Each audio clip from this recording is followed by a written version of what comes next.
Okay, it's time to begin. It is Thursday, March 15th at 5:30 p.m.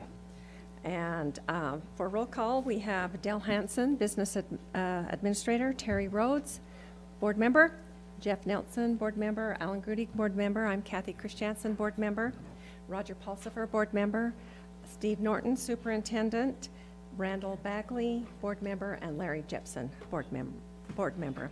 And we'll go ahead and start with the pledge and our mission statement. And Jeff, will you lead us in that? Sure.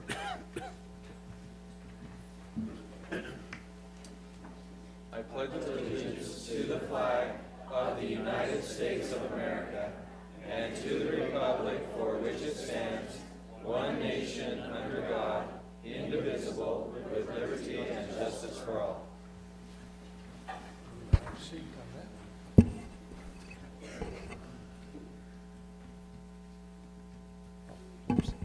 Sorry, our mission is to educate students for success in a changing world. Thank you. And we want to welcome everyone here tonight. It's good to see all of you here, and we appreciate you attending. We'll begin with our recognitions, and we're going to start with our stock market game hosted and funded by the Utah Division of Securities. And these students are from Ridgeline. They're the first place winners, Naomi Nielsen and Adair, and I hope I pronounced that correct.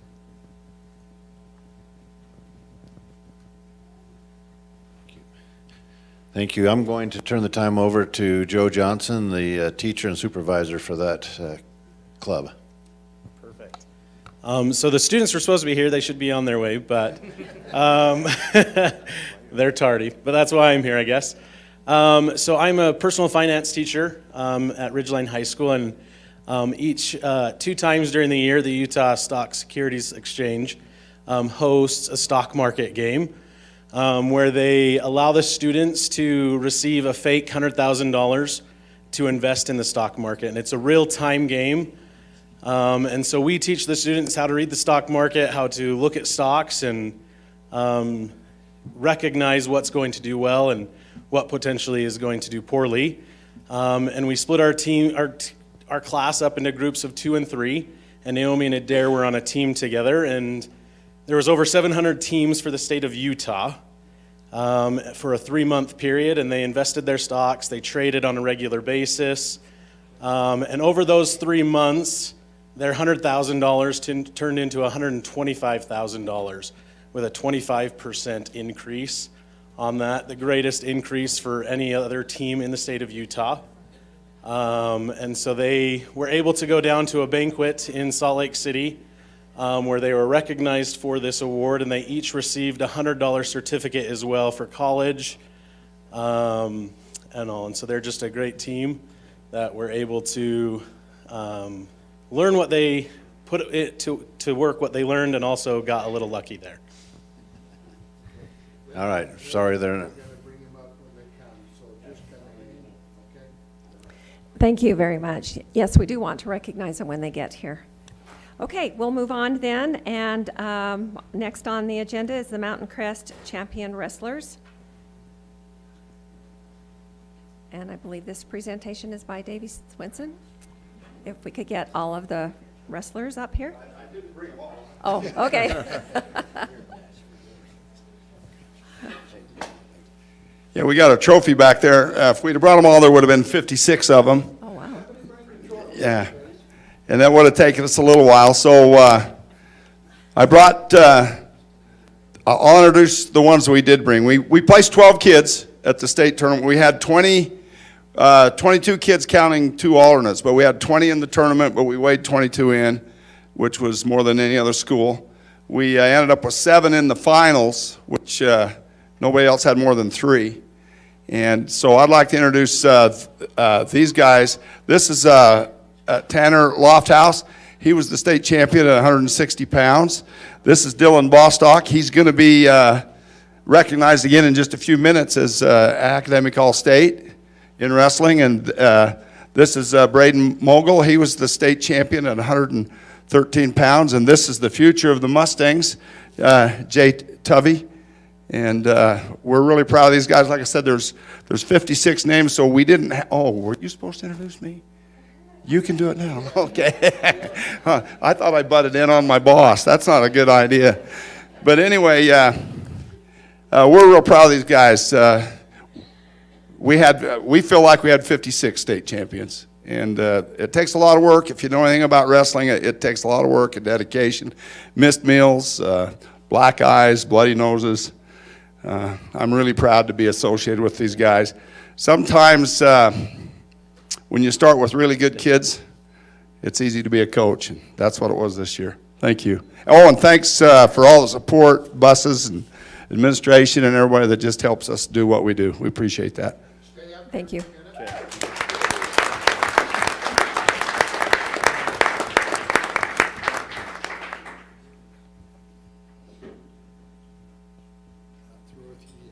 Thank you.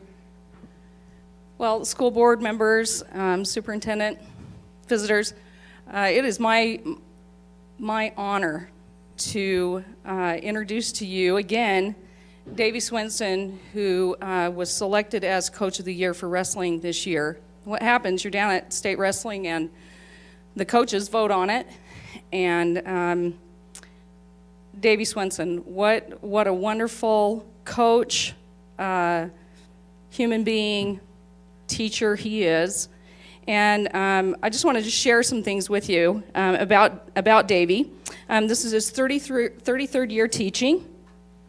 Teaches social studies, PE, and reports that he's taught lots of things over the years, maybe every subject. He can't be sure. And he coached wrestling for 7 years in Idaho, and this is the 31st team he's coached in Utah. In those years, he has coached 52 state champions and 6 state champion teams. There are numerous region championships in there, so many we stopped counting. So he's so impressive. He's married to Kathy, and he says she is by far the most supportive wife he's ever had, and the only one. He couldn't be the coach he is without her. I want to share with you, he also has five children, all of whom graduated from Mountain Crest High School. And he is both loved and respected by his students, athletes. He is a motivator, a leader, and a champion for his team.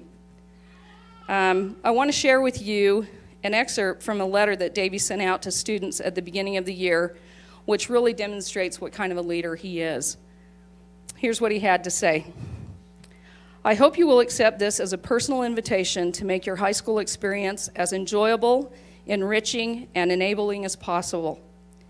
Any choice to participate is better than the choice to sit out. Sports, music, debate, drama, and other opportunities teach lessons and skills pertaining to a fulfilling life. At Mountain Crest, there are numerous programs from which to choose. If you are thinking about participating in a sport, may I recommend wrestling. Wrestling is one sport where your successes are determined by your own efforts.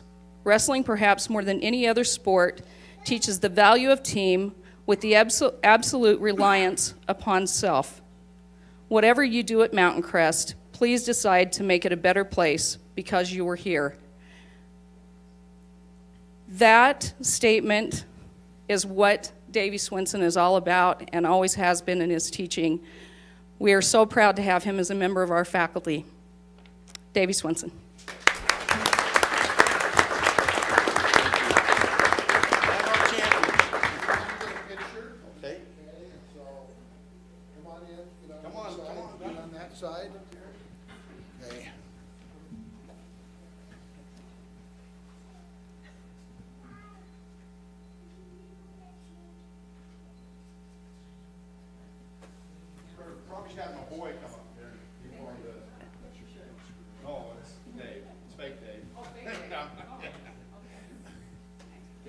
Thanks, appreciate it. Thank you. Could we have the parents of our wrestlers stand, and we'd like to recognize you. It takes a lot of support for them to participate. Parents are just Parents? glad they're out of the house. Any parents? And could we also have Davey's wife please stand. We'd like to recognize you, too. No one's going to do it? Okay. All right, we'll go ahead and move on then. Next on the agenda is to recognize the Utah High School Athletic Association's Academic All-State honorees in their winter sports. And we will go ahead and recognize these by high school. So if Green Canyon would like to present theirs first, that would be great. And we would like all of the Green Canyon recipients of this recognition to come up.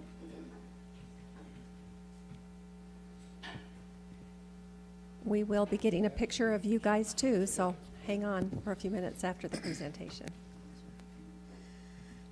We have 4 of our 7 academic all-states here today.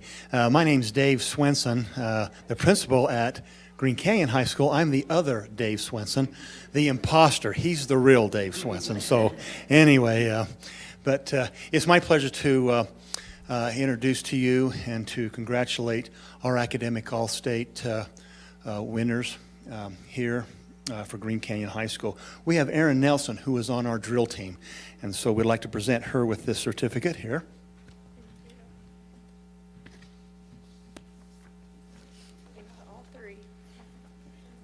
Also on our drill team, we have Mackenzie Spencer. She was also on our drill team, and she is not with us here tonight. We have Katie Coons, a part of our swim team that's here, so we'll present her.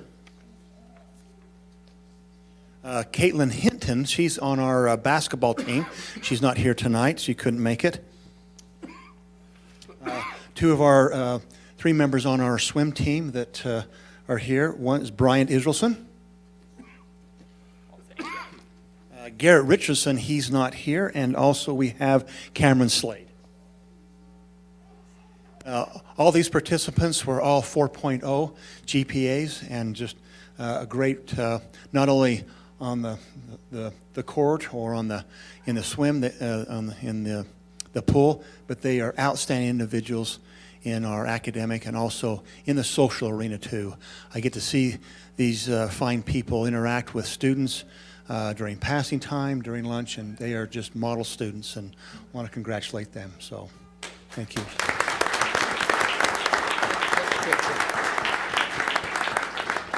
Crowd together there, act like you like each other. And we'll take a picture.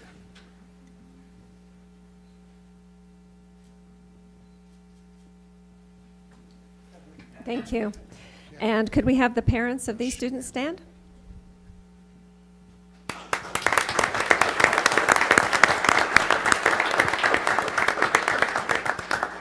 All right.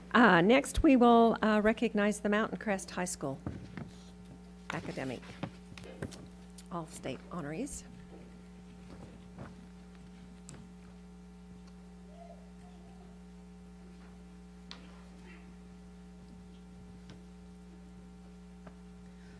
Again, it's my pleasure to introduce to you Dallin Tolman and Dylan Bostock, and our academic all-staters, Dallin in basketball and Dylan in wrestling.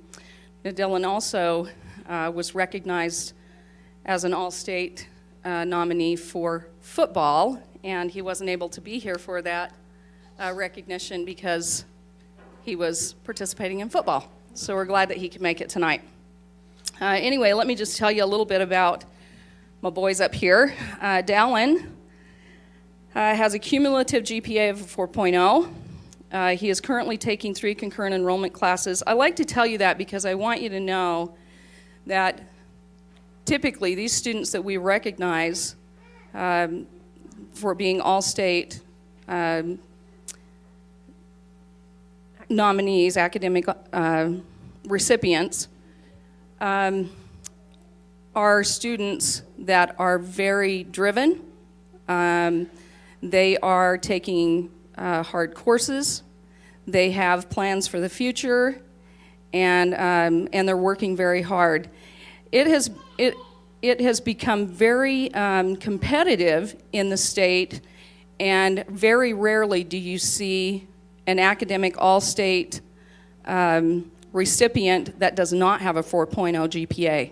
So very proud of them. Dallin has been on our executive council this year while playing sports, and he's done an excellent job, lots of time, a big commitment there, but he's been able to do that.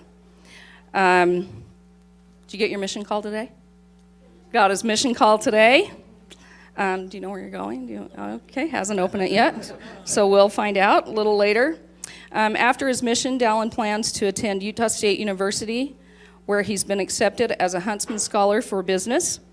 He plans to major in business administration and entrepreneurship. So proud of him. Dylan Bostock, as I mentioned, also recognized as academic all-state in football. Cumulative GPA of a 4.0, currently taking 4 concurrent enrollment classes. He is planning on serving an LDS mission after he graduates, and he plans to go to college at either USU or the University of Utah. We're so proud of these young men and proud to call them Mustangs. Thank you.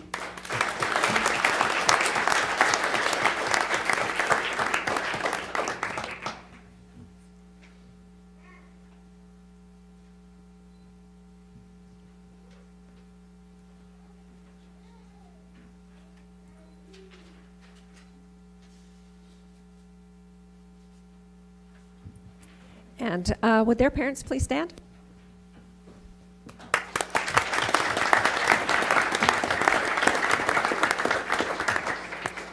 All right, next we'd like to recognize the Ridgeline High School All-State, Academic All-State honorees.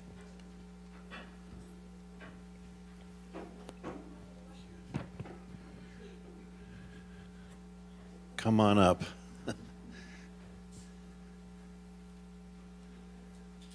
Looks like we have 5 of the Academic All-State recipients here. We had 12 this season. We were fortunate to have 12, and of the 12, they all had a 4.0, which is good, so we don't have to talk about anybody who had lower than that. They all did very well, and so what I'd like to do is have them introduce themselves while I try to find their certificate. So tell us about yourself. Like one unique thing, and your name, of course. They want to know your name.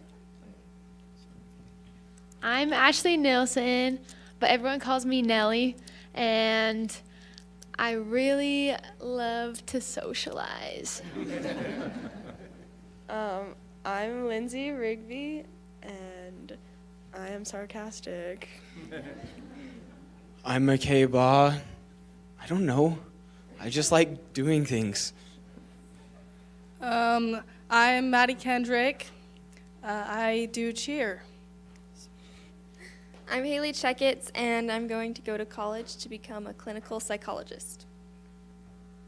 Why don't we send it back down and find out what sports you're participating in? We heard the one in cheerleading, so let's get the rest of it. And I swim.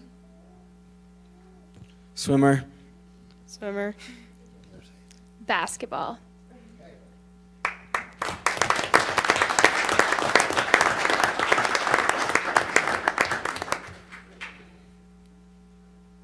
We're missing one, we'll find it. I'll get that to you. All right, if you'll bunch together now, we'll get a photo. Anyway, oh yeah, we're supposed to take a picture.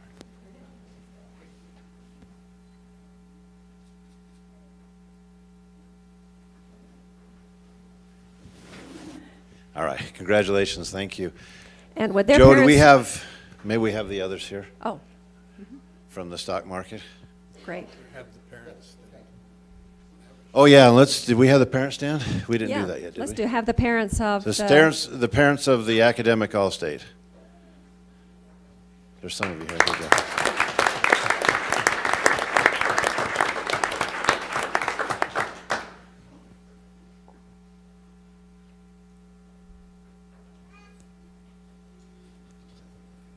Yeah, this is Naomi Nielsen. Adair won't be attending tonight, so this is Naomi, and you can act excited if you want.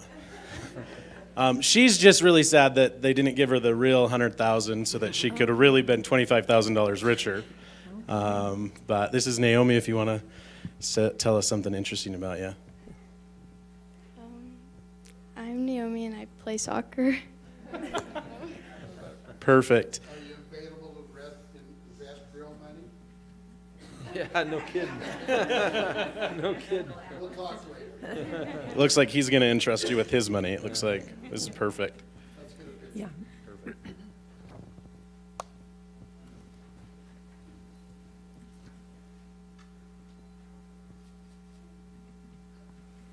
Thank you. And is your mom here, Naomi? Your mom or dad? Okay, let's have you stand. Thank you.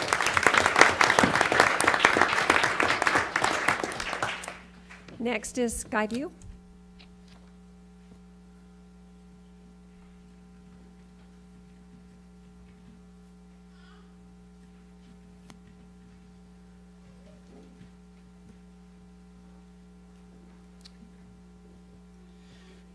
I really like to hear what one interesting thing. Tell them who you are first, but I want to know one interesting thing about you, and then I'll tell you one interesting thing that I know about both of you. So.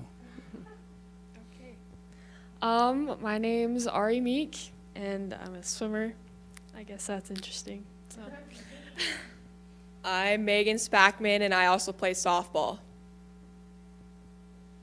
And we have one who couldn't make tonight. That was Katie Larson. I had the opportunity in the last 2 weeks to go to a banquet for swimming and for basketball as well.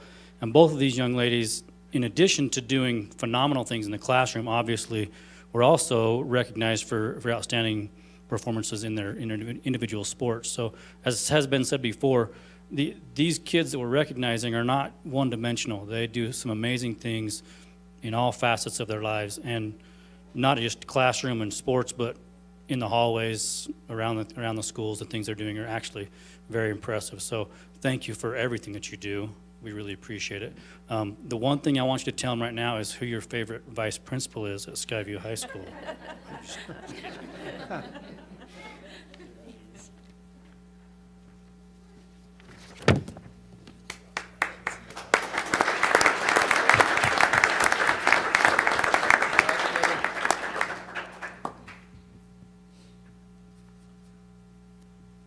And if your parents are here, will they please stand?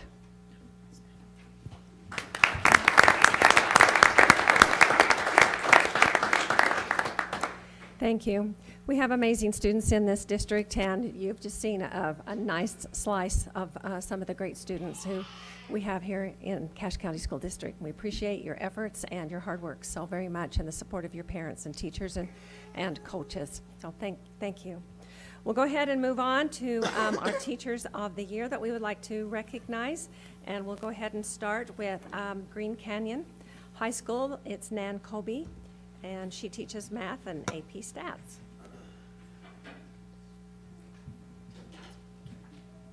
This one. Cabbie.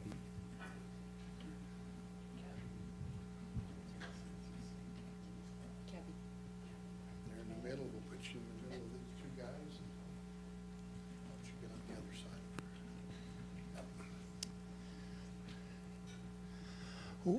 I'd like to introduce to you Mrs. Nan Cabbie, and I refer to her as Nan. I have known Nan for close to 18 years as a colleague, and then also as, I guess, her immediate supervisor, but I don't look at it that way. She is a partner as rest of the faculty at Green Canyon High School, and served also her time too at Skyview High School, or that's where I've got to know her probably the most, in that setting here. But we were very fortunate to have her come to Green Canyon with us. Nan, she serves as a member of our mathematics department, and she teaches the AP Stat classes. She also is our drill team advisor, and not drill team, sorry, cheerleading advisor. Why? In fact, that was kind of a fun experience when we had that opening, and she wanted to do that, and what a blessing it's been to have her as our cheerleading advisor, as well as coaches our academic Olympiad team. And that's no small task when you're trying to open up a new school with new programs from the ground up. And so she's done an excellent job in doing that. She is one of the finest and most honorable people that I've had a chance to work with. You've often heard the cliche of, or the term, the complete package, and she really is the complete package. She's complete dedication to our school, its goals, its direction, its mission statement. She's a master teacher who strives to constantly improve her craft and is so supportive of the school, the students, and the staff. Many of her peers come to her and because they know they have a listening ear, because she can be trusted and give good sound advice. You'll always see students in her classroom before, after school, during lunchtime, because they feel safe there. They feel a place where they can connect, get academic help, to hang out, and maybe just to have a good adult conversation with Nan. I've had a chance to talk to several of the many seniors who had a choice to come to Green Canyon, and many of them have said one of the reasons why was because of Nan Cabbie. She is the ultimate professional and team player, and we are so fortunate to have her at Green Canyon High School. So congratulations, Nan.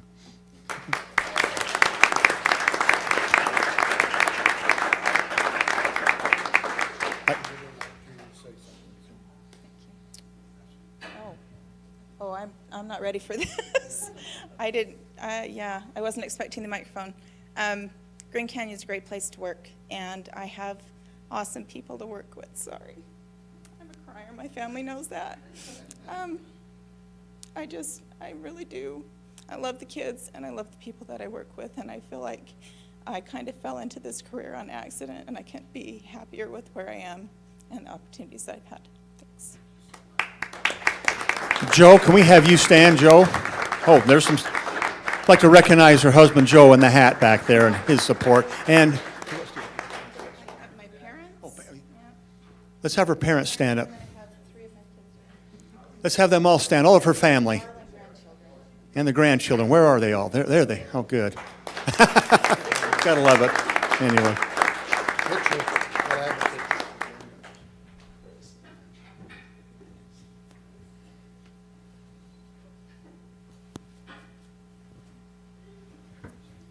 Thank you. Okay, we would next like to have North Cache Middle School's Teacher of the Year, Tammy Martin, recognized, and she is the 7th grade reading teacher.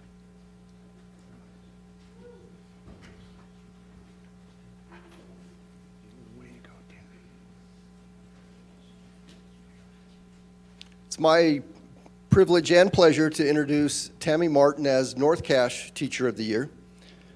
Tammy brings over 20 years of experience to the classroom. She started her career in Logan and then quickly moved to the Cache District.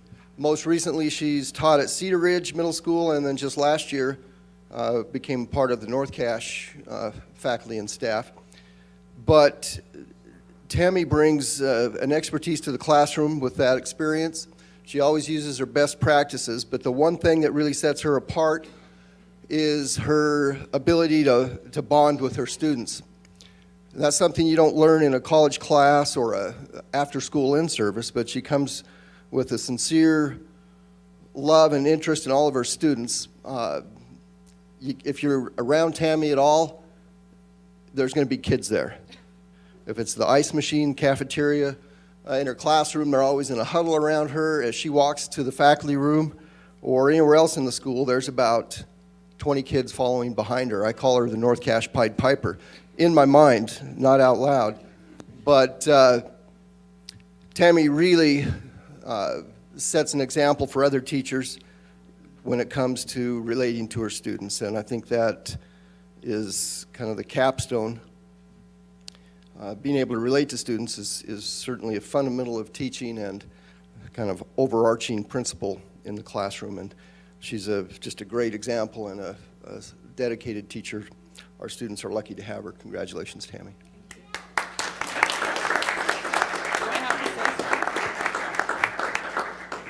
I didn't know there was going to be a test. I just want to say thank you to Terry for those nice words, and sorry I'm a crier too. I've loved my job, and I love the kids, and I feel very fortunate to be in the profession that I'm in. So, thank you. Do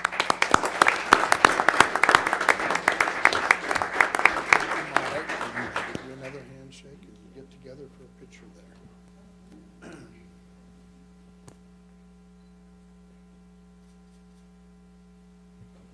And would Tammy's family members please stand?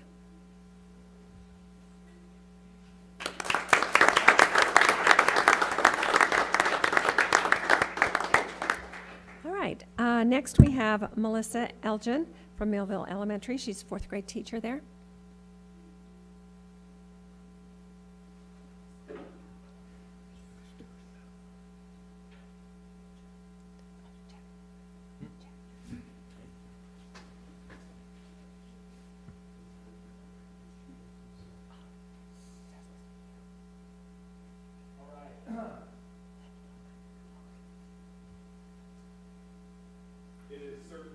My pleasure to introduce Melissa, Miss Melissa Elgin, as the Millville Teacher of the Year. If I could just bore you with a story for just a second.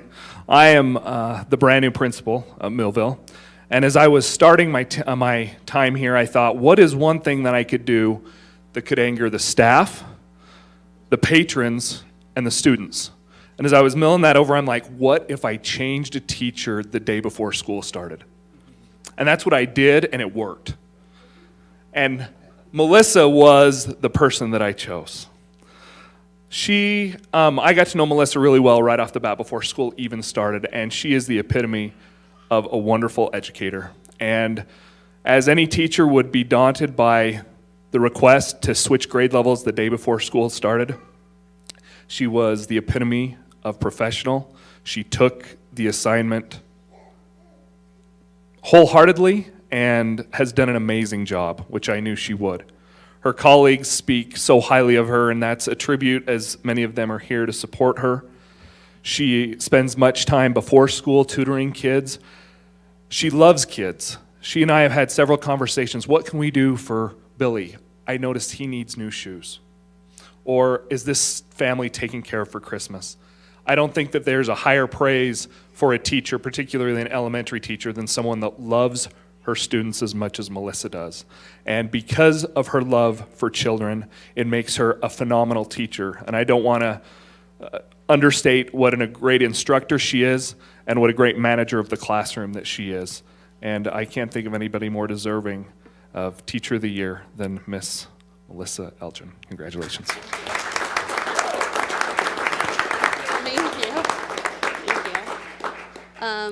I didn't really have anything to say, but other than that, Gary Thomas used to say that Millville is the best kept secret of the district, and I definitely agree. I love the people I work with. I love the kids. Millville is the best, and I'm grateful that I have the opportunity to be a teacher.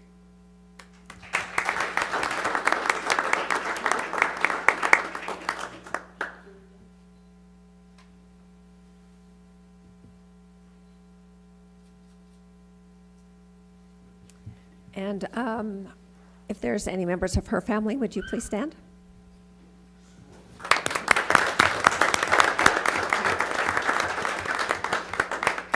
All right, and we'll wrap up with Laurie Murray from Mountainside Elementary, a sixth grade teacher there.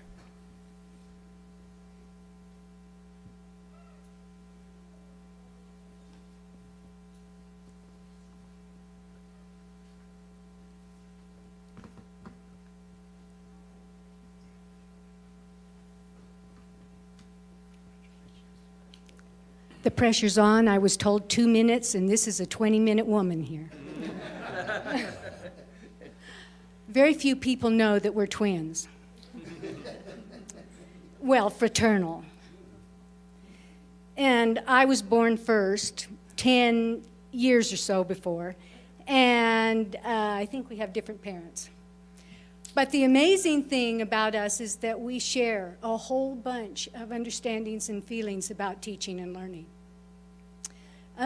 Things like preparation, preparation, preparation. Things like teach with gusto. You can almost see the kids walk out of her classroom with their hair going, whoo, like that. She teaches on her feet. Things like the importance of good research and good data. The importance of visible outcomes. The importance of writing in a classroom. But that's just the tip of the iceberg. You know, there's that Farmers Insurance advertisement where it says something like, we've seen a thing or two, or we know a thing or two because we've seen a thing or two. Well, that's Mrs. Murray. She's taught for 36 years, grades 1 through 8. She's taught at Wellsville Elementary, Lewiston Elementary. She's taught for the state of Idaho, Southern Idaho. She's worked for her school, for her district, for her state. And I have been so lucky to be her principal, also at Lincoln Elementary and Mountainside Elementary School. She has amazing ideas. Her pedagogy is just off the charts. And her background knowledge is just, wow. But the thing I'd like to leave you with, instead of just words at the end, is a testimonial that is shared by many kids. This year, Laurie, we shoved her into 6th grade as they moved 6th grade into the elementary schools. And she has taken on the responsibility of taking a rotation of kids who have never, in 7 years of education, been successful at math. One thing about Mrs. Murray is that no one disappears. Every child gets a lot of attention, and it's intense attention. And most kids who struggle hate that. But in her class, they love that, and they love her. And they tell me that for the first time in 7 years, their whole schooling, that they are becoming mathematicians. And it's because they have learned that they can do it. They can do it. And there's no better testimonial than that. I'd like to present Mountainside's Teacher of the Year, Laurie Murray.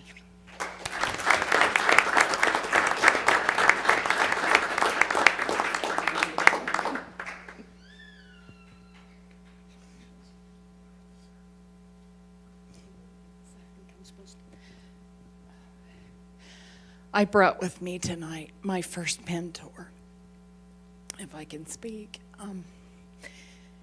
She taught for 27 years, and every night when she would come home, she would have this little white tray of papers to correct.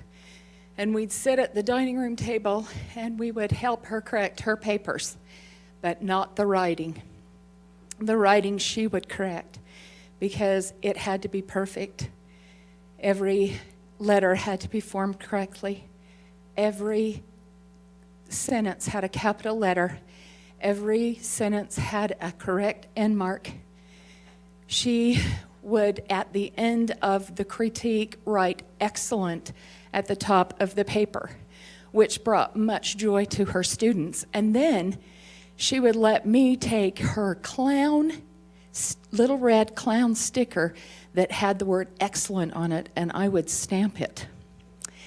And at that time, I learned that it's important that we work for excellence and that we always do our very best.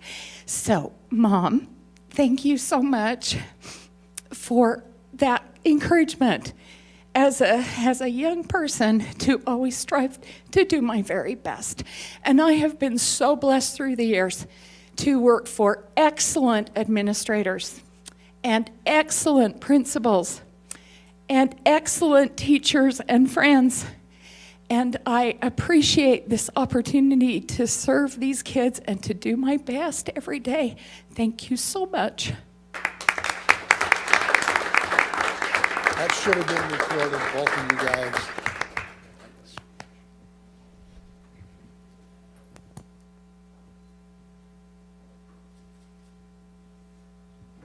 Could we have your family and teacher family stand?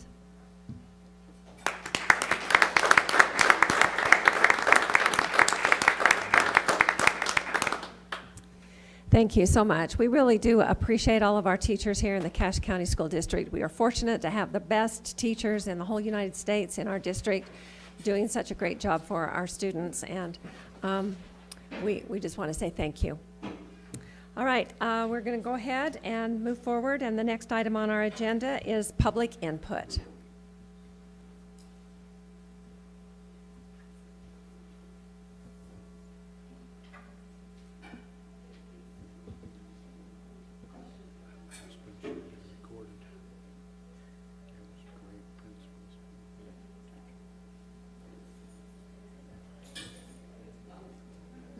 Okay, we have no public input, so we'll move on to our consent agenda, and I'll take a motion to approve the consent agenda. I move that we approve the consent agenda. Second.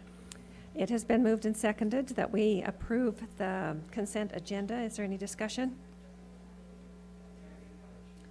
Okay, we'll go ahead and vote.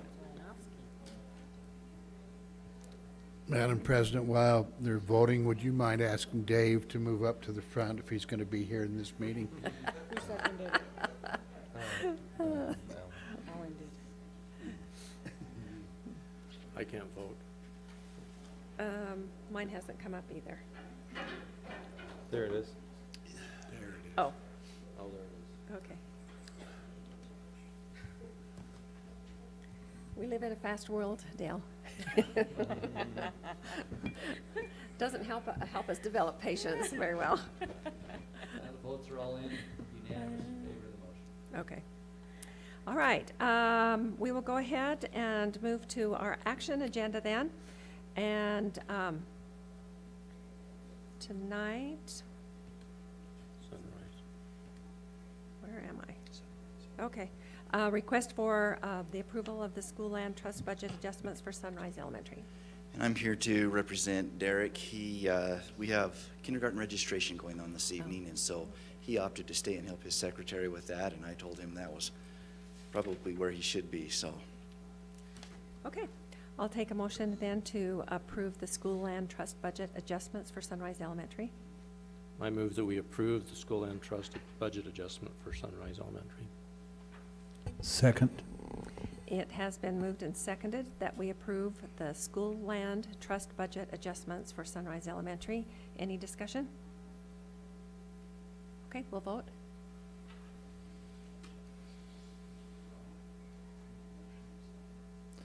Oh, who made the motion? Larry seconded it. I made the motion, Larry seconded. Roger made the motion. Larry seconded.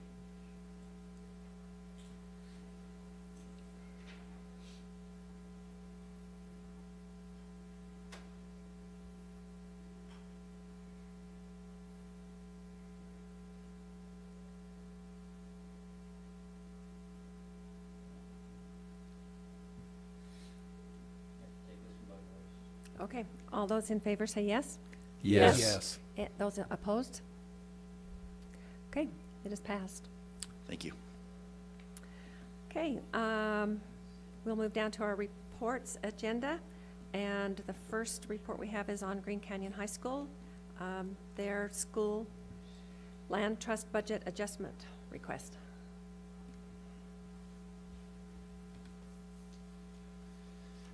Thank you for your time. Yes, I'm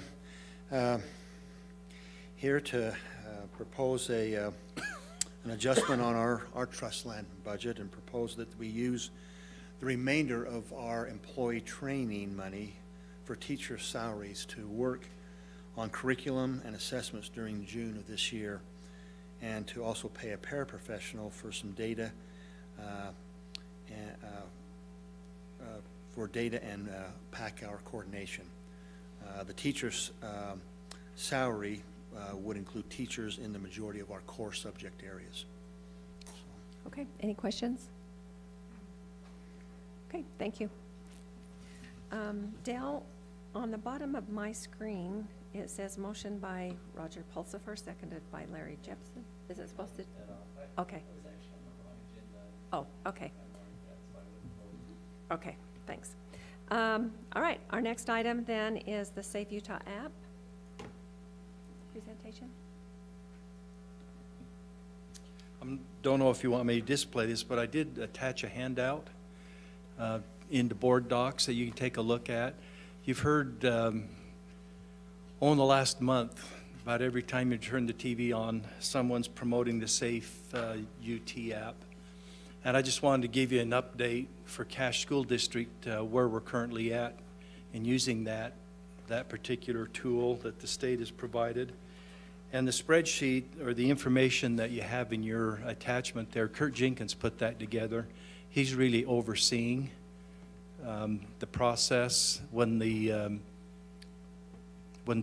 tips or hints or whatever come in, he's the one who's accumulating. So the way the process works, anyone who has this app loaded on their phone, and that's why I gave you the card tonight, to encourage you to go ahead and load it, and you can just see what it's all about. It's really quite simple to load the app.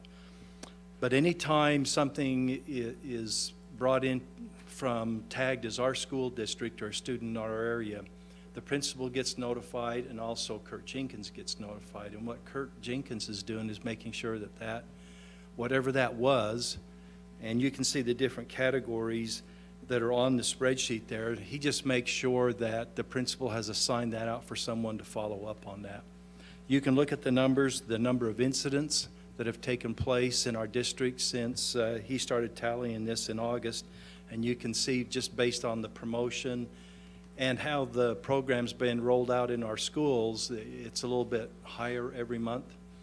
And the way the process works for the schools to come on board, you have to actually apply, and then a team comes to your school, trains the school and the staff on the app, and then they actually activate them, turn them on, and they can start using the app.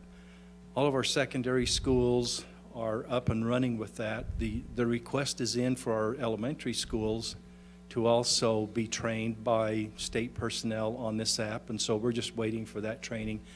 You can imagine they've just been slammed with requests for that to happen. So that's really the current status of the Safe UT app in our districts, and you can see the type of information that's been coming in. And so Mike, these represent incidents that were reported by someone, right? By someone who turned that in using that tip. Okay, but using the app itself. Okay. Using the app itself. And like I say, then the schools are responsible to follow that up. However, the principal decides to follow up. So does the loop close with Kurt then, or how? No, the principal closes the loop by simply following up. Okay. On it. Do we get to see any of this information outside of you presenting it to us? I imagine if you wanted the principals in a private setting to share that, they could, because it's talking about very specific records and students and what they share. All right, great. Okay, any further questions? I mean, the number of reports on, or incidents of suicide, potential suicide, I guess is what we're talking about here, right, Mike? There, as I read across, there's been, 11? Or the bullying? Yeah, the bullying, 11 total. Okay. Mm-hmm. So, this is it's an interesting tool, because now every student's been trained. They have the opportunity to use this. Now, you have to filter it. Yeah. When the tip comes in, now the school has to filter that, but you can't take any risks on saying something isn't real or not. But hopefully the training that continues makes this a very reliable source for not only students, but for adults in the school to be able to help where they can. So would you say that most of these reports have come from students then? Yes. Okay. Mm-hmm. Do the schools get the names of the student? Oh, yeah. When the tip, now, they don't get the particular name of the student who turned the tip in, but usually the tip will refer by name to a student that they try to follow up on. Okay. Cool.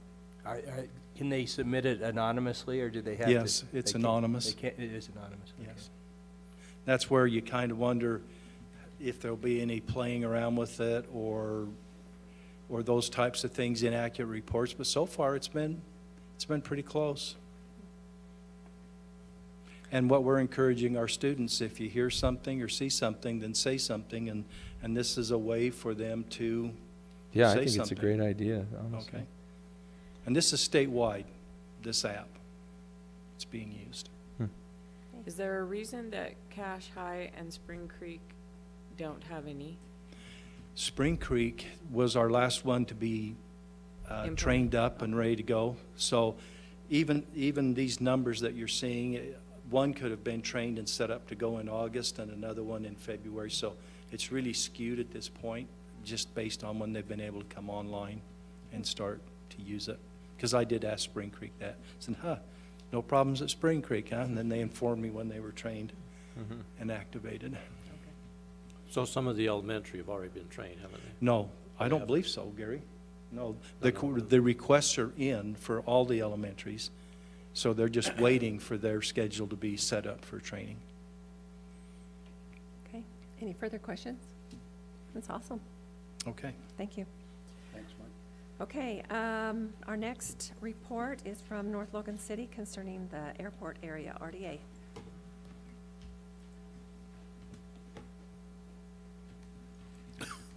So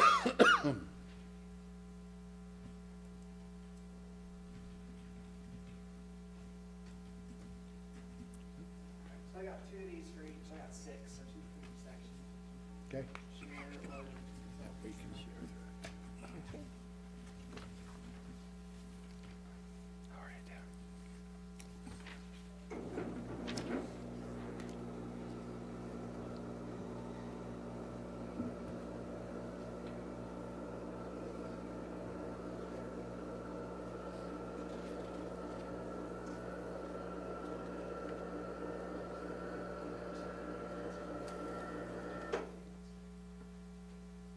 Okay, hello everybody.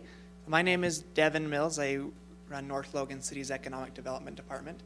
I'm a product of the Cache County School District. I'm from Mendon, and it's great to see so many familiar faces.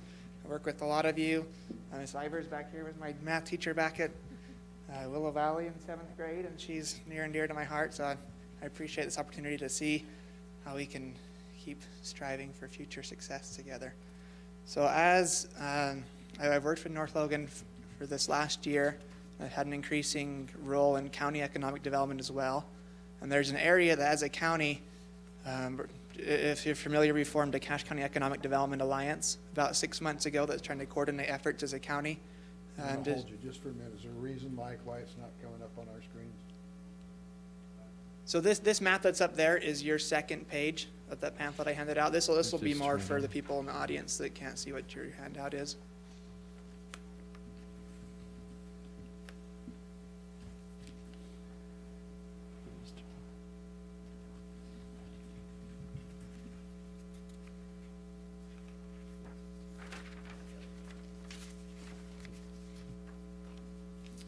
Yeah, it's saying it's not getting the signal, so you'll just have to look at your. I got it. Yeah, we've got that. Yeah, so just that second page is there. Anyway, so as a county, not just North Logan, as a county, we focused in on the airport around the area, and not just this section. This is just North Logan's part. We'll look in the future, but all around the airport, there's a lot of open land that we're excited to see the development over the next 20 years or so. To the really cool advancements we have there, and we'll go over there today. And so, as North Logan's part to help in this, we're creating a community reinvestment agency. So that's the new terms. The state legislature changes the names of these areas regularly. So it used to be known as RDAs, and there was urban renewal agencies and all sorts of stuff with different acronyms, but they're all tax increment financing areas. Can I just get a raise of hands maybe quickly to see who's familiar with what I'm talking about and who maybe needs to, everyone's good? Yeah. Okay. And so I'll refer to it as a CRA, which is the newest acronym, which is a community reinvestment area. And so our CRA we're hoping to pass through is all this area just east of the airport. So that's your second page. So that's 6th West, going across Main Street to 2nd west, or second east, sorry, right where the new high school is, where Green Canyon is, and then extending down to the open lots you can see there on the other side of 2500 North. And that's down to probably about 23rd or 22nd north.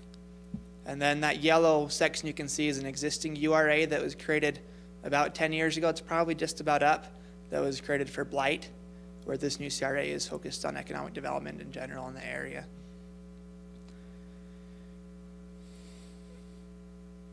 All right.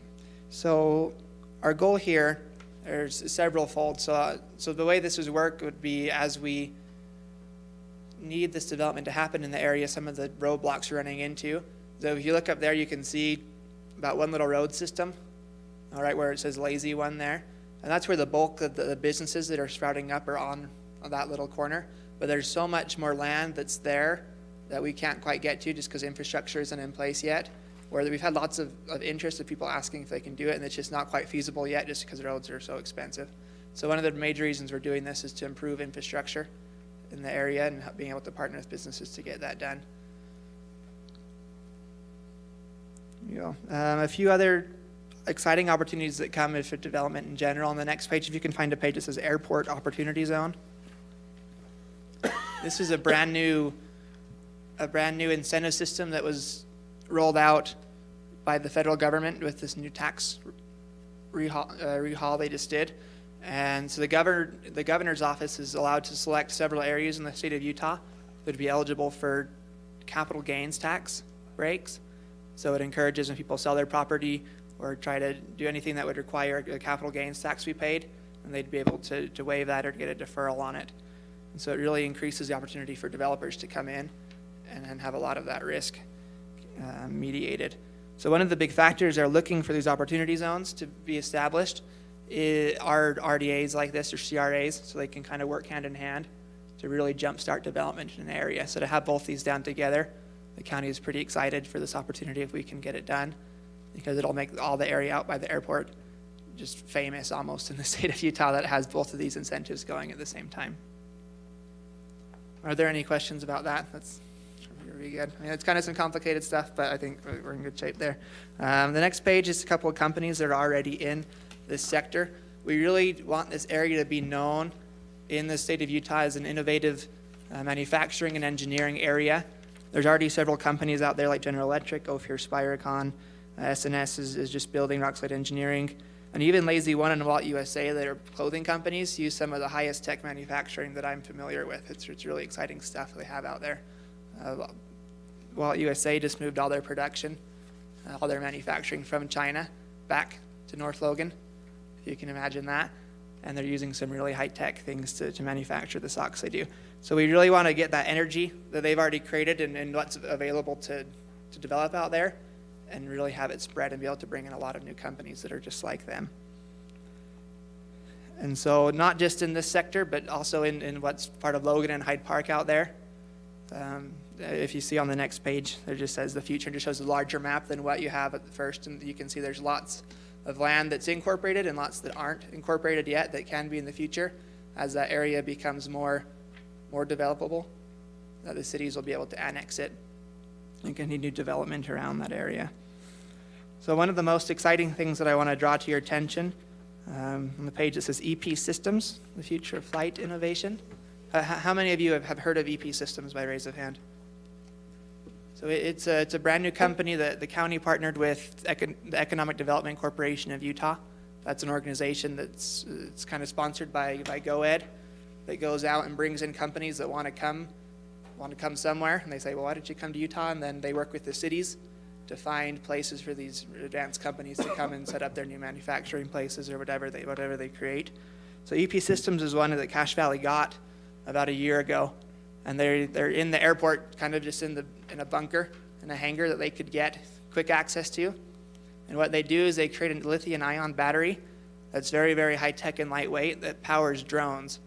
And so these are like an Uber taxi service drones. The idea is that people can get in there, 4 passengers can get in, and in a high-dense populated city, it can take you to your destination a lot quicker so you don't have to deal with traffic. And so they're just kind of starting on this new technology, and they chose Cache Valley out of all over the United States because of our airport and because of USU and the partnerships they could do to test these new drones and these new batteries. And so they'll begin to do operations from our airport to the Salt Lake Airport to practice this. So along with this new technology comes a really exciting opportunity for the county to be kind of the birthplace of this new technology. So we're pretty excited about it. It's pretty neat. And once you watch some of these videos of these flying drones that you can get into, it's basically flying cars. It's pretty spectacular. And so with that comes a lot of new opportunities for all of their partners in business that create the drones and do the different manufacturing of these to come and be right next to them and do kind of a campus. So I kind of think of it as the innovation campus that Utah State has just up the street. We have an opportunity to make kind of an aerospace engineering campus of businesses and companies all around the airport and create a really exciting area that's, you think about it, it sounds almost like a dream, but it really is. It's a fantastic opportunity that we're trying to take advantage of as much as we can as a county. And so this RDA we're looking to create will be kind of the streamline process to get everything else off the ground. And with that, I suppose the goal is, for a long time, the county has tried to get commercial flights in and out of Cache Valley with very limited success. So we know that instead of just going and begging, kind of if we build it, they will come approach, if we can create an environment out there that there's so many innovative businesses happening that people need to be flying in and out to check in on them, that the commercial service will happen by itself. And that'll be a really, really great boost for the economy here in Cache Valley as well. Are there any questions up for this point? That's good. So I kind of just laid a whole bunch on you. My goal today, just to get feedback from everyone here in April. North Logan City will officially approve our part in this. I had a meeting with the county just on Tuesday with the board, and we're moving forward with them as well. So I guess I'm just looking for your impact or your input here to see if we're okay to move forward with this. We want to be partners with the school district. I hope this will benefit you guys more than anybody else, honestly. I love the school district. And I plan this in a way that, there's lots of property tax to be generated out here. It's empty space. It's not for sales tax. It's not for retail. It's for high paying jobs that will create buildings that are very nice and be worth lots of property tax. Well, I expect that it'll be Dell who will be helping us decide if we're for or against or what.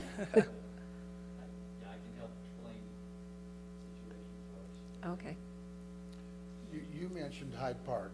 You said North Logan Hyde Park had property out there. Yeah, so is Hyde Park a player in this? Or I hope they will be. I'm meeting with the Hyde Park mayor next week to talk a little about it. The way these RDAs work, they can't cross borders like that between cities because each city council becomes that redevelopment agency, and they have the funds and they proportion it.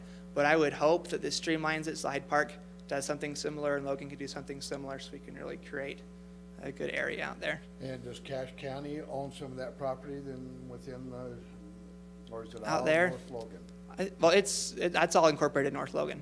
Okay. Yeah. Yeah, because there's a fair amount of development going on out in that area, maybe more in the Hyde Park area than North Logan, I don't know which, but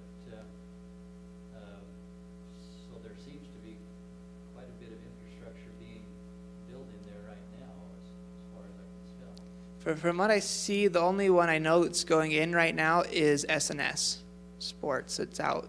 They would just let me think for a second. West of where it says Lazy One, they're able to access that from that corner road. But that's the only thing I know of that's being developed right now. Everything else seems to be a little bit stagnant. Is it Hyde Park that's developed? Hyde Park is everything up or north of that red line is all Hyde Park. And so that's out of my jurisdiction. And so there's possible, I know there's a Thermo Fisher, it's just a warehouse that's being put in there. But we'd really like to be able to change the area from not being a warehouse district to being like an EP Systems innovative engineering and aerospace district. Okay, any other questions? Okay, thank you. Oh, okay. Have you been able to put pencil to paper and see really Our numbers on this? to the school district? Yes. For a period of time we're trying to look at? So let's take a look at this. So property taxes are very interesting. It was exciting to go on and try to compare and contrast all the different things that go into it. But just by doing an analysis about a dozen properties, it seemed that the properties out here right now, they're worth about $10,000 per acre when they don't have a building on them. All right, and that increases, wait, what did I just say? I say 10,000. So they're $10,000 with the building, and about 1,500 to 2,000 without a building. And so of this property, this is really all very conservative. I was careful with that. There's about 330 acres of empty land. It's just, it's zoned commercial, but it's just sitting there, or it's greenbelt and it's not zoned for commercial yet, and we can change it. And so that's a 5 times or 5 points increase. So just of that land right now, it's generating about $600,000 in property tax. And by the end of this, very, very conservatively, it'll be about $3.5 million if we're able to develop all that correctly. And it'll probably be even more than that because there's other opportunities to develop smaller parcels all over the place. These are just large empty ones we can see. That's projected out how many years? That is just once. That's every single year. Once it's developed. When does how long do you want us to? So just talking to everyone, it seems like back in the day they were doing about 20 years, but it seems like that's kind of long for everybody now. So I would think 15 is probably plenty, just because there's so much excitement now where we can jump on it quickly, and that gives us enough time to build up something and get a lot of good development in there. So this looks similar to the Innovation Campus at Utah State, where it's really beautiful and a really good area that can continue to spur development. So even if we get this area kick-started over the next 30 years simultaneously in the Hyde Park areas and the Logan areas and the unincorporated areas that have the county, hopefully this same type of development will be happening just because of all the excitement that we're generating with this. So it has great potential to get areas that are even outside of the RDA to be developed as well. Do you have anything you want to say more? Anything more you want to say? Well, and with these type of arrangements, each entity has the option of whether to participate or not. I just know we have a history of RDAs that hasn't been, I think, very favorable. There have been some that have been good. I think the Riverwoods complex was a good investment for the district on that one, but many of the others, I don't know that we've actually covered our costs, and seems to be a benefit. Exactly. So we're working with Dale and looking at some of the ones that Logan City's done where it's just, for example, we mentioned the car dealership, where it was just for one business and it was just for them. That's really not what these are supposed to be for. So I tried to create this to be as beneficial as possible for all the participating entities, where it's spread across many different owners. There's probably 50 or 60 different landowners out here, so it's not just for selfish reasons, it's for community development. And it has so much potential being next to the airport that it should generate just, I can't even fathom how much fun it's going to be out there with all the development that happens. So I've tried to make it as much, not a North Logan thing by any means, but a Cache County thing to really spur development all over the county. Okay. We'll come back with some recommendations. Okay. We'll come back with some recommendations. Perfect. So would that mean that I come back next month and we chat again with recommendations, or how does that process work? Let Dell and I have some opportunity, and it might be as quick as next month. Okay. I sure hope so. Okay, thank We'll you. chat. Okay, thank you. Thanks. Okay, all right. Dale, you are up for a couple of items here.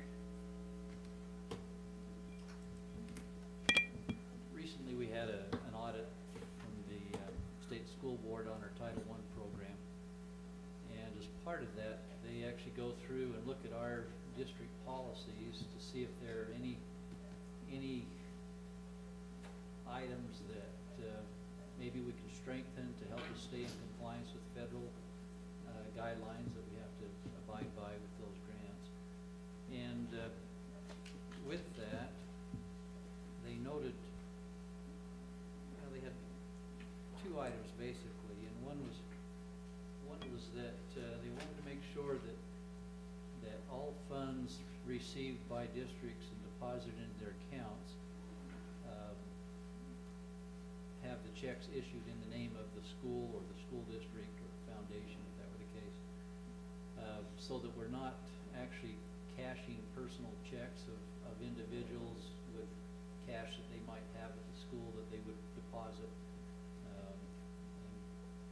And so that was one thing that they really wanted to have strengthened in our wording of our policy. The other thing was to protect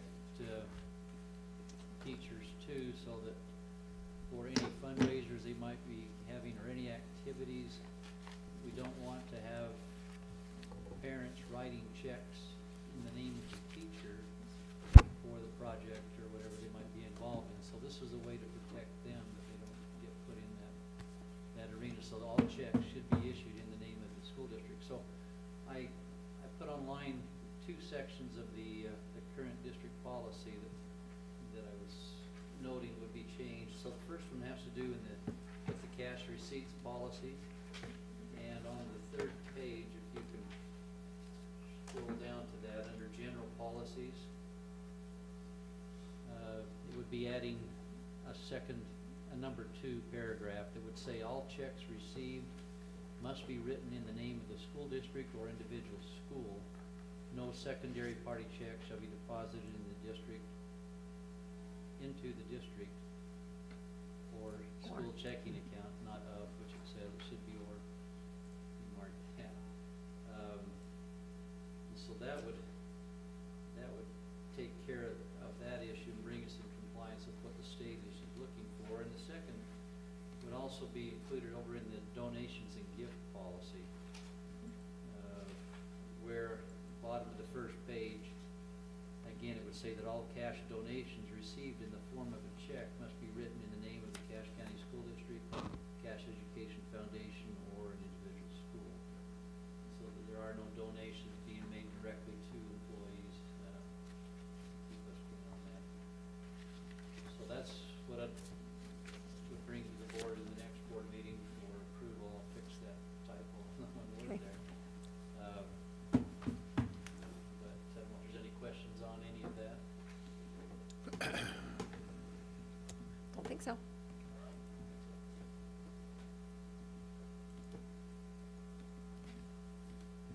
Move along? Yeah. Oh, sorry. Okay, the monthly financial report we have attached there. Again, I'm not going to go through any detail on that report. It's one you could review on your own, but again, we're in good financial position and nothing there I can bring up that would be of concern. But I did want to note to you a review that we've had by Moody's Investors, which they provide our bond rating when we go out and sell general obligation bonds to the public. And so we had to go and make a formal presentation to them when we sold our bonds in 2016. And then they do an annual review just to make sure where we stand in comparison to that rating that was issued back then. So we actually had a rating upgrade the last time we met with them, which we've been working for before I was here. And we were able to be advanced to a double A3 rating, which is the lowest class of the double A section.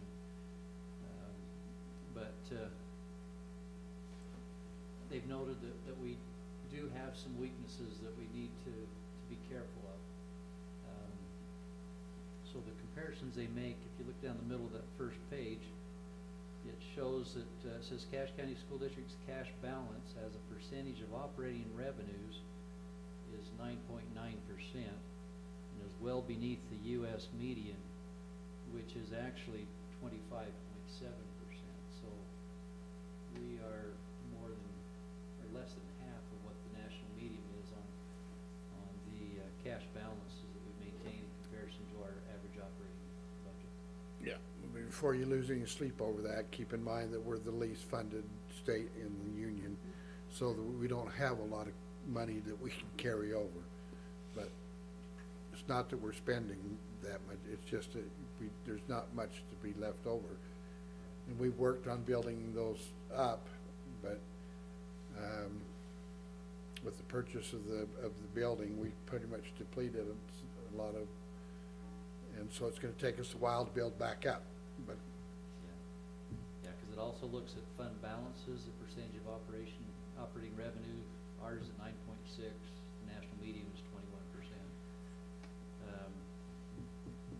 But it does also down under debt and pensions say that the district has somewhat inflated debt and pension liabilities and are slightly unfavorable in relation to other AA3 ratings. It says the net direct debt to full value of 2.7% is materially under the U.S. median and grew markedly between 2013 and 2017. That's when we had our last large bond sales. And so that was understandable. But it does say that that our liability for net pension liability is what they call it to operating revenues is consistent with the U.S. median. So those are some areas that we don't have a lot of control over those type of things. I mean, our debt, we are working to bring that down, and it's coming down just over $7 million a year. I think we're currently about $145 million. But probably that middle or second paragraph that talks about the credit overview is most important. It says that the credit position of the Cache County School District is strong, and its AA3 rating is equivalent to the U.S. School District's median of AA3. Notable credit factors include a solid financial position, a substantial tax base with a healthy wealth and income profile, and slightly elevated debt and pension burdens. So really, we are still in good financial position. Actually, the reports, last year's audit, I think, was at our high point that we've had in many years in most of those categories, because our fund balances have been growing. A lot of the equalization funds that we were receiving from the state was allowing us to pull back from real tough times we'd been through in 2010. So yeah, we are as strong as the school district. We just have to make sure we're careful on that. We don't want to lose our rating, have it bounce back to a single A rating if we can. A better comparison would be other school districts in the state of Utah. I mean, that's where you'd get an idea, because we're all basically funded, and you'd be able to look at Park City, and theirs is probably a lot better because they have a market value, and their debt load would be so minuscule compared to ours. And that's where equalization comes in really beneficial to districts like ours. Okay, any questions? All right. Thank you, Dale, and thank you, Superintendent, for managing the budget so well. I think we do great for the amount of money that we have coming in, which brings us to our next category here. I asked Terry if she would do a little presentation for us that she's been taking to the schools when she visits the school community councils and faculty meetings, because she did it at Skyview while I was there, and I went, oh, I get this now. So, so she's going to present this to us. So this is something that all of you are already familiar with. It's just that I wanted to understand district finance better myself, and so I thought the best way for me to do it would be to figure it out myself and figure out how to teach it in a more simple way to school community councils and PTAs. So that's who I've been taking this presentation to. So I had Jenda make me a poster. She did a fabulous job. So I have revenues on one side for the district and expenditures on the other side. And I left numbers off on purpose so that I can use it for more than 1 year. And so this is very simplified. You can find the graphic though on the state of the district report, on which if you go to the district website on the home page, on the far left side up in the top part, there's our district tab. You can go to the our district tab, and then down on the left side, like about third from the bottom, is the state of the district report. And then if you go down about 7 pages in that, you find these two graphics. So that's where these come from. So And I start out by telling people, one of the things that I've learned as a school board member is that our property taxes don't pay for all of education for our students. And so in our district, you can see that property taxes fund about 25% of the revenue, or bringing about 25% of the revenue that our district receives. And one thing I should tell you is that this pie chart is specific to our district. Park City would probably, we should stop using Park City. But Park Cities would be mostly red, where ours is only 25% red. So, and every district in the state is different because of what they can raise by property tax.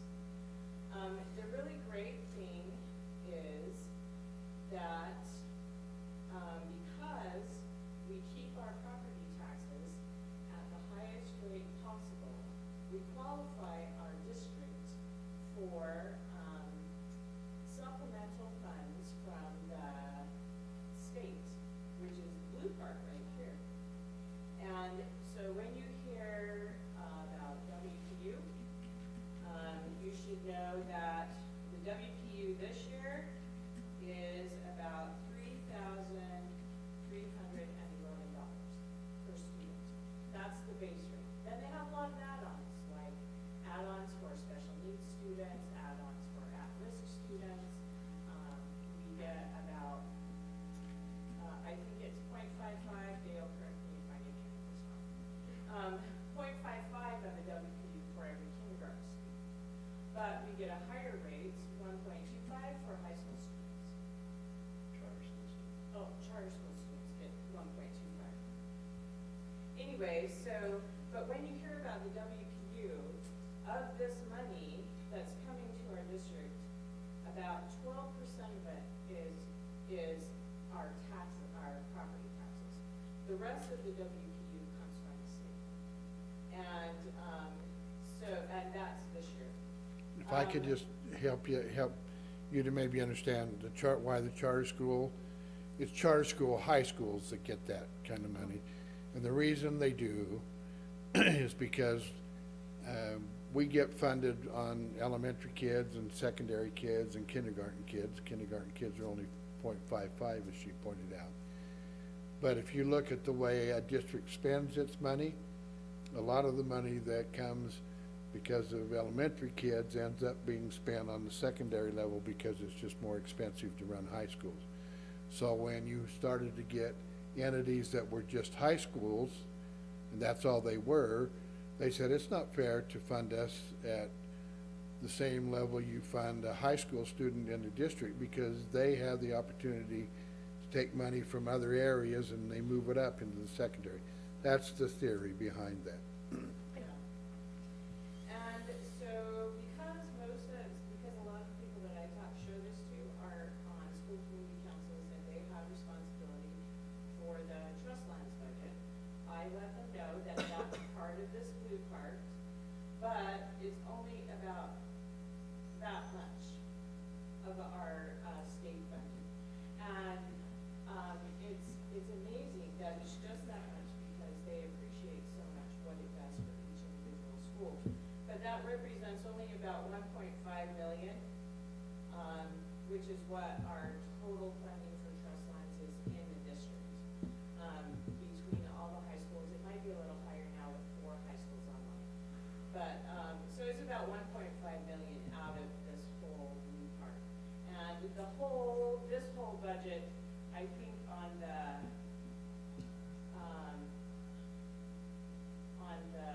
report, on the State of the District report, this represents 187 million. So that's the whole pie for revenue.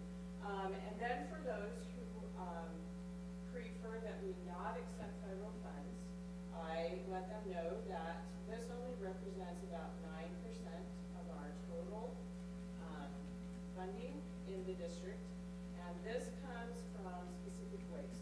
This pie chart is not like my checking account, where my husband's paycheck is direct deposited and then I can spend it however I This pie chart, most of these funds come into our district already earmarked for something. And that's the case with federal funds. So mostly we get federal funds from three main categories. The first one is all the titles, like Title I, II, III, those type of programs. The second one is for school lunch. School lunch is mostly funded with federal funds. That's why people complained about Michelle Obama when the Obamas were in the White House, because she could, she had a lot of say about what went into lunch, because it's mostly federally funded. And then the last one is special ed. A lot of our special ed funding comes from the federal. And this is where I make Dale a rock star, because I tell them, this other local, one cool thing about the other local funding that we have here is a part of this comes from when we had bond proceeds that we received, because we sold those in two sales. The first one was the first one was 90 million, and the second one was about 39 million. And we can't spend that in 2 months. So, so what Dale did was he took the money that we wouldn't need for about 6 months of building, and he invested it in the state treasurer's pool. And part of this other local is interest on the millions of dollars that he invested for us in the state treasurer's pool. So making money on our bond, more money on our bond proceeds. Any questions? Pretty simple. Well done, Terry. Well done. Thank you. Just to help clarify in your minds why that federal money comes as it does. Title I is our country's really minuscule attempt to get extra funds to kids who don't have resources behind them. So that's where you get all your title programs. Other countries have decided that's an area where they need to invest heavily. So that's one of the pillars of the smartest kids in the world. The countries who realize that there are certain kids who need additional funding, and our federal government doesn't do a whole lot in that area, but it does help. They got involved in special ed because parents took school districts to court and said they weren't providing an education, appropriate education for those kids who were handicapped. So you had a federal law come on, and that federal law said that really they would pick up the cost of special ed kids.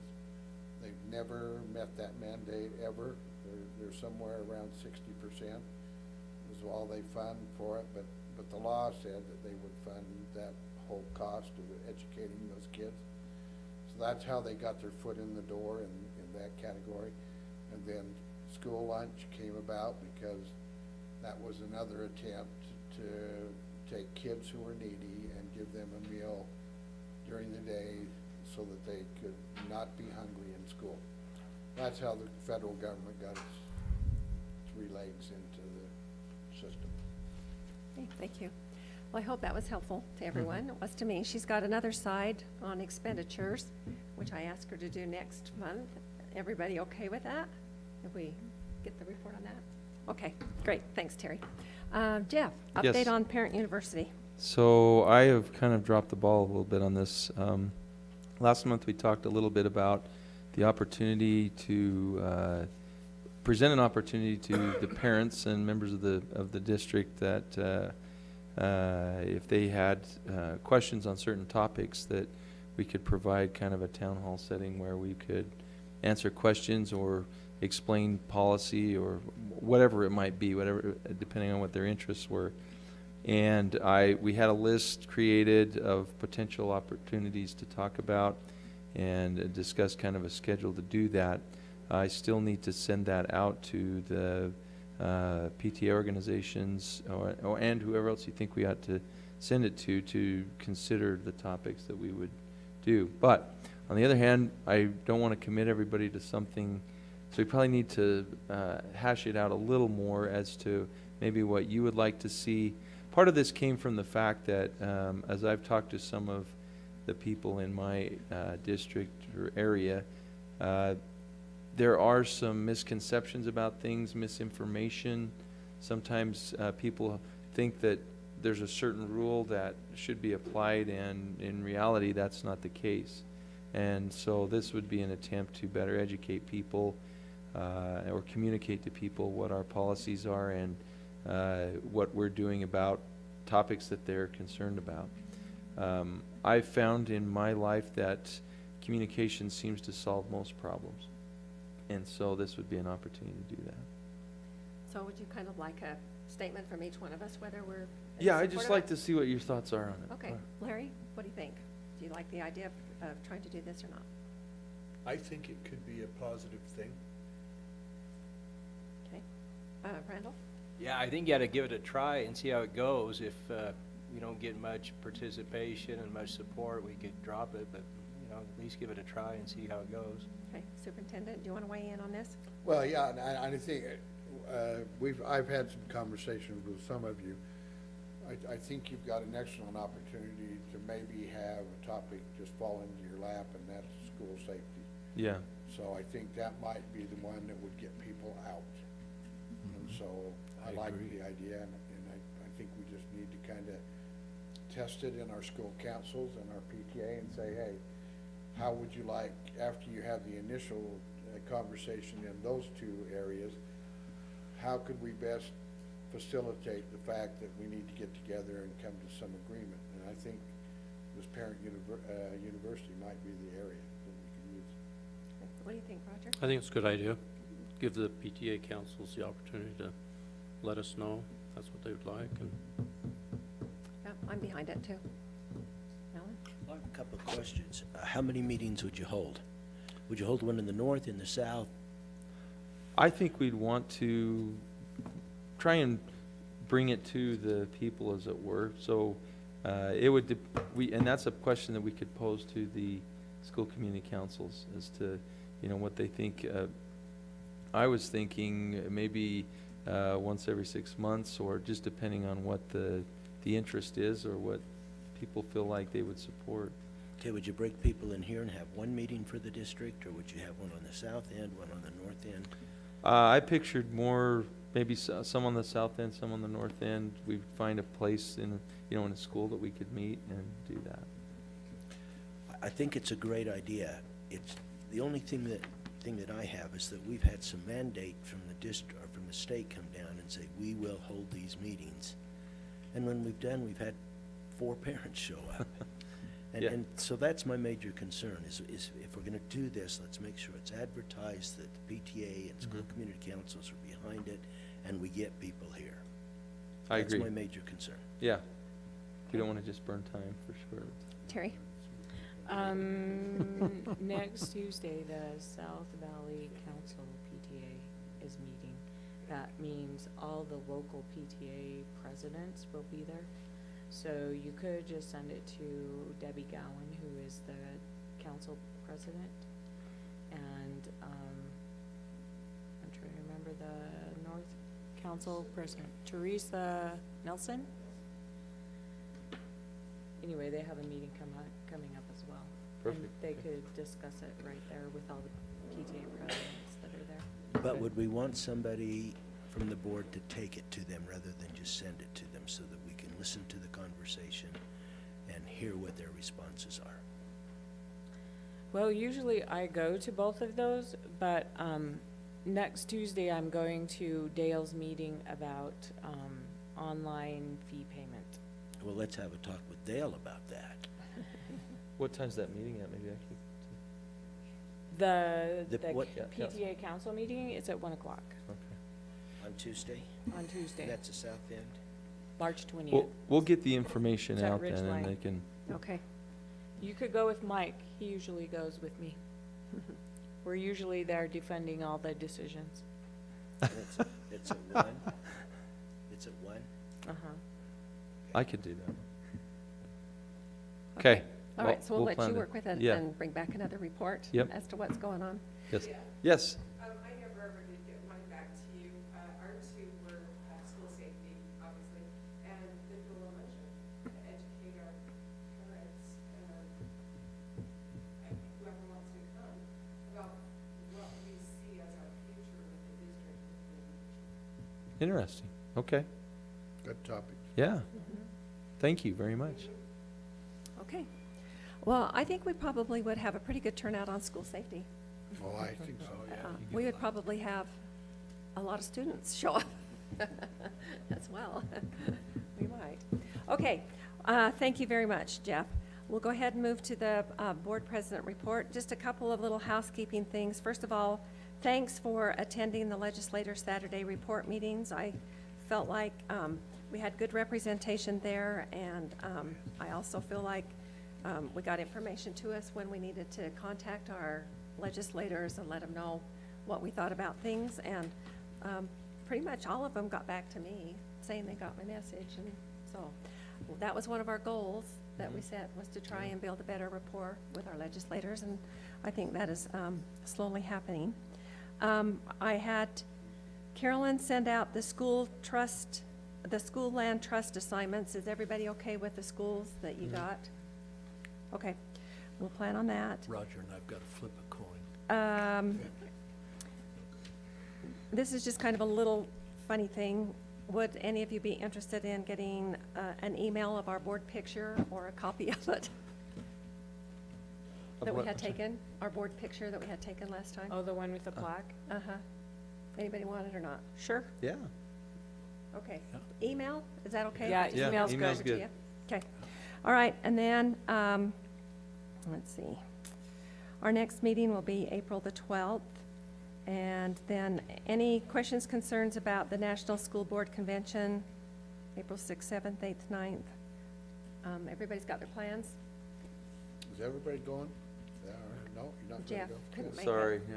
Jeff couldn't make it. We're but moving everybody into a else. new facility around then, so my time's all Okay. spoken. Just remember the Alamo. Yeah. Okay. Are you going? Yeah. We got the baptism taken care of. Yep, got it moved. Okay. I had a question. Are we going to get the booklet again this year with the trust land plans? Yes. Do you want to tell us anything about that, Mike? We just put it together every year, so unless you want it in a different format. No, I just No, that's a wondered great format, when Mike. it was coming, when we needed to plan Is to that get going. at our next meeting? We'll probably get You that. had a reading material, are you, buddy? Or later. Aren't they due on the 13th? Can't wait. Kept my one from last year here. Oh, so we probably won't get it next meeting. Okay. Okay. But he did give you the rubric. Right. So I just went to a meeting today and took the rubric and said, last year you had a problem with such and such, so pay attention to that. So if you remember what happened with some of your schools last year, and you can tip them off and get them that information before they send it in, that might be helpful for Okay, them. well, I just wondered, I've been seeing all these emails about this, and Oh. I'm asking myself, have I missed Oh. something? Have I You lost your fallen book, behind? Okay, all right, so it's coming, but it won't be till next month sometime. Okay. All right, and then on the MBA goal, it was suggested that we say as our goal that we would like to complete the board member handbook, which is now complete, and you have a copy of it. But then also, as part of the completion of that goal, we have to express how it will complete the 5 areas. Do you want to tell us what they are? Okay, the 5 areas, and so basically our goal will be how we're going to use the Board of Education handbook to improve what we're doing.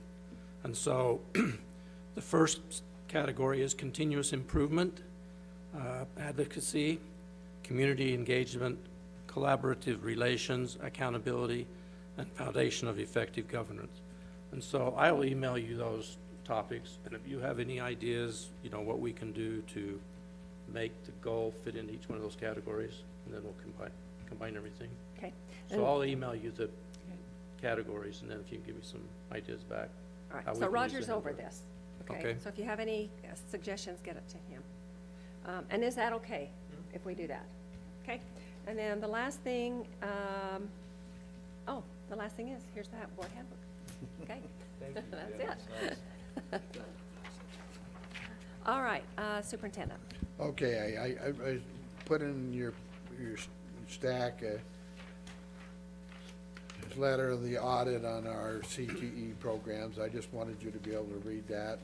Mike runs a tremendous program, and we got through the audit with no findings, and I think that's the way it is every year, essentially, and he just does an excellent job of running that, so I just left you a copy of that. And legislature ended up being really very, very fine session. I've written thank you cards to all of our legislators and our state board members, and I'm going to send one tomorrow even to Howard Stevenson. Bless his heart, he's not going to run again, and that deserves a card. But he did get one more nail in the coffin before he left, and that was Bond premiums. the bond bill passed. Yeah. Can we get the governor to veto it? I don't know if he will or not, but I can't, I haven't seen the final. I've been looking, all today I looked. The only little write-up I can find doesn't even give us the 2%. So it might have just passed that we have to live with whatever number we asked for. I read the bill itself, and it says 2%. Does it have 2 in there? Okay, yeah. so there is a possibility of getting 2% premium, but we used to get 10 and higher sometimes. So that's gonna take a lot more careful analysis, and I think we're gonna have to ask for more when we go out for a bond, because that kind of was the safety valve to help us get through our projects. But there's a lot of heavyweights leaving this legislature this year, and it'll be interesting to see what kind of replacements we get. Howard did get one thing right, and that was dual immersion. So I've got to give him credit there, and I'm going to tell him that, and thank him for his service. But it's kind of nice not to have to face his barrage of things that he thinks we ought to be doing different, that he has no idea that what doing different would do to the system. But I think in his heart, he was right, but he just got caught up with the idea that technology was more important than people. And in this business, I just don't think that's the truth. Well, you might be happy to know then that Kathleen Reeby from the state board is running for her Senate seat this fall. All right. Okay. Because the incumbent is leaving, and she's from Granite School District. And I'm trying to remember if Howard's, is that Howard's? Howard's jurisdiction, he's is part Draper. of Canyons and Right? Jordan, and I don't. So I don't know which senator Granite School District would be part of. I don't but either. Anyway, I know she works in Granite School District, and she's going to resign from the state board and run for the Senate. And she's a working teacher. Okay. Be a new president of the Senate. It would be nice. It would be Lyle, but they gave him a shot once, and it didn't last that long. And I don't know. I think they kind of want somebody from the Wasatch Front. I think that was probably part of that issue. So I don't know what'll happen there, but and a new Speaker of the House. So.